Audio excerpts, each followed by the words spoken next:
ہم میں سے جو لوگ ایمان والے ہیں، توحید پرست ہیں، اللہ تبارک و تعالیٰ کے خوش نصیب بندے ہیں، نہ صرف ہم کو اپنے دین پر ثابت قدم رہنا ہے، اپنی استطاعت اپنی بساط کے مطابق دعوت دین کا کام بھی کرنا ہے۔ ہماری آنکھوں کے سامنے کتنے مشرکین ہیں جن کے ساتھ ہم کاروبار کرتے ہیں، تجارتیں کرتے ہیں، ہمارے اڑوس پڑوس میں مشرک، ہمارے خاندان میں مشرک، کیا کبھی ہم نے توحید کی دعوت دی؟ ارے ہم کنتم خیر امہ ہیں جی، بہترین امت ہیں جی، ہم بہترین امت کب بنیں گے؟ جب ہماری توحید کی دولت دوسروں کو عام کریں گے تب بہترین امت بنیں گے۔ تأمرون بالمعروف وتنہون عن المنکر، معروف کا حکم دے کر منکر سے روکیں گے۔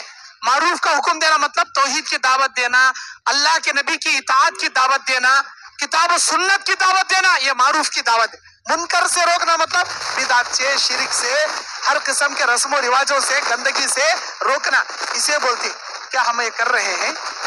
نہ ہم اپنے اسلام پر قائم ہیں، نہ ہم توحید کی دعوت دے رہے ہیں۔ میرے دینی اور اسلامی بھائیوں، جب قیامت کے دن آپ کا پڑوس جہنم میں جائے گا، آپ کا رشتہ دار جہنم میں جائے گا، تو وہ آپ کا دامن پکڑ کر بولے گا یا اللہ انہیں توحید پرست تھا، زندگی میں ایک بار بھی مجھے توحید نہیں سمجھایا۔ کیا جواب دیں گے آپ؟ اللہ آپ کے پڑوس کو بعد میں جہنم میں ڈالیں گا، پہلے آپ کو جہنم میں ڈالیں گا۔ اللہ کے دین کا کام کرنا ہماری ذمہ داری، اللہ کے دین کی توحید کو پہنچانا ہماری ذمہ داری، اور شرک اللہ کو پسند نہیں، اللہ کو گوارا نہیں۔ جو چاہے گناہ کرے، اللہ چاہے تو معاف کرے گا، لیکن شرک کو معاف نہیں کرے گا۔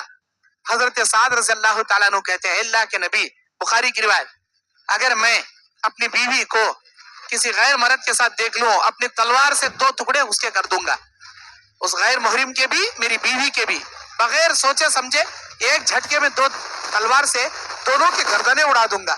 یہ سن کر تعجب کیا صحابہ نے۔ اللہ کے نبی کہتے ہیں، کیا تم سعد کی غیرت پہ تعجب کرتے ہو؟ اللہ کی قسم، میں سعد سے زیادہ غیرت مند ہوں، اور میرا پروردگار، میرا اللہ تعالیٰ، اللہ عز و جل مجھ سے زیادہ غیرت مند ہے۔ ہمارے سامنے لوگ اللہ کا کھا کے، اللہ کا پی کے، اللہ کا پہن کے، اللہ کی زمین پہ چل کے، اللہ کی نعمتوں سے فائدہ اٹھا کے کسی اور کے آستانوں پہ جا کے سجدے کر رہے ہیں، کسی اور کے درگاہوں پہ جا کے چادریں چڑھا رہے ہیں، گیارہویں کر رہے ہیں، غیر اللہ کے نام پر جانور ذبح کر رہے ہیں، اور تعویذ پلیتوں کے شکار ہیں۔ ہمارے گھروں میں، ہمارے دکانوں میں، ہرے کپڑے میں، لال کپڑے میں، نیمبو گچے نارل، دنیا کا شرک آ گیا۔ کیا ہم نے کبھی روکا؟ کبھی ہم نے کسی کو منع کیا؟ کیا جواب دیں گے جی اللہ کو؟ کیا جواب دیں گے اللہ کو؟ اس دین کی خاطر، اس دین کو پھیلانے کی خاطر صحابہ نے ہزاروں قسم کی جانیں قربان کر دی۔ عبداللہ بن حذافہ کو جب عیسائی بادشاہ نے پکڑ کر کھولتے ہوئے تیل میں ڈالنے کا آفر رکھا اور کہا کہ تم میرے داماد بن جاؤ، دولت دے دوں گا، میری بیٹی سے نکاح کرو دوں گا، عبداللہ بن حذافہ کہتے ہیں، تیری دولت تجھے مبارک، ہمارا اسلام ہم نہ مبارک، پوری دنیا کے مقابلے میں بھی میں اسلام کو نہیں چھوڑ سکتا۔ قید خانے میں ڈال دیا، 1 دن 2 دن بھوکا رکھا، تیسرے دن خنزیر کا گوشت شراب پینے کے لیے دیا۔ دیکھیں گے بھوک کے مارے خنزیر کا گوشت کھا کر شراب پیتا کیا؟ حضرت عبداللہ بن حذافہ نہیں چکے، پھر لایا آگ میں پھینکنے کے لیے۔ عبداللہ بن حذافہ کی آنکھوں سے آنسو۔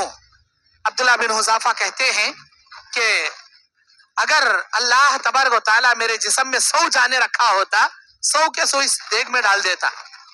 بادشاہ ہار گیا ان کے سامنے، اور بادشاہ نے کہا میرے پیشانی کا بوسہ لے لو، تم کو، تمہارے صحابہ کو آزاد کر دوں گا، ساتھیوں کو آزاد کر دوں گا۔ اسے بولتی دین پر استقامت سے ڈٹے رہنا، دین پر ثابت قدم رہنا۔ آج ہم لوگ ذرا کیا بھی نفع مل رہا بولے تو حلال چھوڑ کر حرام کھانے والے بن جاتے۔ ذرا کیا بھی نفع مل رہا، یہ حلال میں کم مل رہا، حرام میں زیادہ مل رہا، فوراً کھانے والے بن جاتے، سنگا لینے والے بن جاتے، بینک سے لون لینے والے بن جاتے، گاڑی کو قسطوں میں خریدنے والے بن جاتے، گھروں کو لیز میں، گروی میں، رہن میں رکھنے والے بن جاتے۔ ادھر پیسوں کو سود نہیں، ادھر گھر کو کرایہ نہیں۔ استغفر اللہ۔ میرے بھائیوں، ہر بدکاری سے بچیں، ہر حرام کاری سے بچیں، ہر کفر و شرک سے بچیں۔ آپ بچے ہوں گے، آپ توحید پرست ہوں گے، بڑے خوش نصیب ہیں آپ، لیکن آپ کی ذمہ داری جو آپ کے آنکھوں کے سامنے گناہ کبیرہ میں ملوث ہے، بدکاری میں ملوث ہے، ان لوگوں کو شرک و بدعات سے روکیں۔ اللہ تعالیٰ ہر آدمی کو داعی بنایا ہے، ہر امت کے فرد کو داعی بنایا ہے۔ آپ اپنی بساط کے مطابق دعوت کا کام کریں اور لا یعنی باتوں سے اپنے آپ کو روکیں۔ اللہ تعالیٰ کہتا ہے قد افلح المؤمنون، تحقیق کے مومن لوگ کامیاب ہو گئے. اس میں صفتیں بیان کرتا ہے اللہ تعالیٰ سورہ مومنون کی شروع کے 10 آیات میں. اللہ کہتا ہے والذین هم عن اللغو معرضون، وہ لوگ کامیاب ہو گئے جو لغو باتوں سے اپنے آپ کو بچاتے ہیں، لا یعنی باتوں سے اپنے آپ کو پرہیز کرتے ہیں. چار محفل میں بیٹھ گئے، غیبت کرنے والے بن گئے، ان کی غیبت ان کی غیبت، اس کی برائی اس کی برائی. ارے کیسے مسلمانہ جی، ہمیں غیبت کرنا کتا گناہ کی غیبت سننا وتا گناہ. تمہیں سن رہی گا تو انہیں بول رہا، تمہیں سنو نہ اٹھ کو چلے جاؤ. کسے بولتا؟ کیا بھدرنگ بولتا، دیوالنگ بولتا، کسے بولتا انہیں؟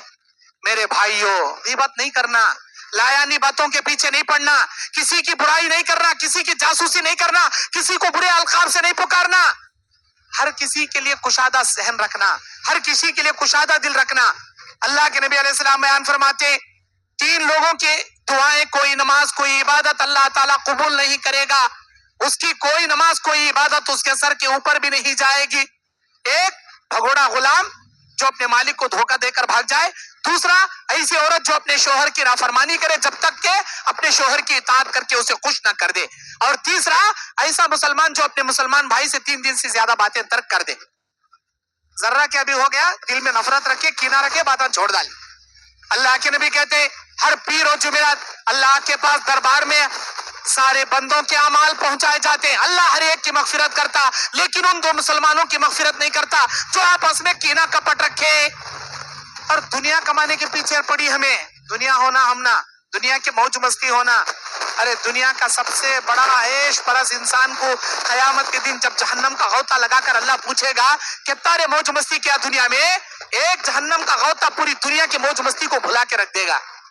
اور دنیا میں سب سے زیادہ مشقتیں برداشت کیا ہوا انسان جو اللہ کے دین کی خاطر توحید پر چلا، حلال کھایا، واقع گزار لیا، کبھی حرام کو ہاتھ نہیں لگایا، زندگی میں شرک و بدعت نہیں کیا، اللہ جنت کی نہر میں ایک غوطہ لگا کے اسے پوچھے گا میرے بندے میرے دین کے لیے کتنی مشقتیں تو نے اٹھایا، کتنی دنیا میں مصیبتوں کو برداشت کیا، کتنی آزمائشوں کا شکار بنا. یا اللہ مصیبت کسے بولتی میں جانتا نہیں. ہم مومن ہیں، اس دنیا کے لیے نہیں بنائے گئے، آخرت کے لیے بنائے گئے.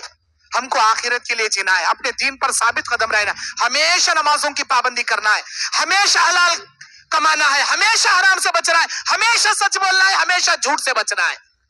دھوکہ دڑی، لوگوں کی غیبت کرنا، لوگوں کی برائی بیان کرنا، لوگوں کے ٹوہ میں پڑنا، گندے کاما کرنا.